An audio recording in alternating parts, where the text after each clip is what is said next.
Srpska napredna stranka i Socijalistička partija Srbije ponudit će u petak na konstitutivnoj sednici Skupštine grada politiku i rešenja koje će značiti novu gradsku vlast i promenu svih negativnih trendova koji su očigledni u našem gradu tokom poslednje 4 godine.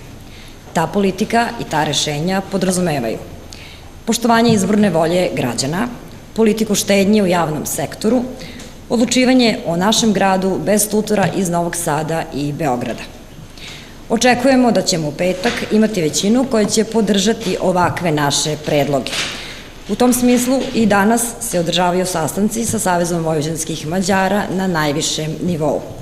Jer samo bi takva koalicija, odnosno koalicija SNS, SPS i SVM, bila zdravo političko rešenje za razliku od pokušaja Demokratske stranke da zarad opstanka na vlasti napravi koaliciju između sledbenika srpskog nacionalizma i vojvođanskog separatizma.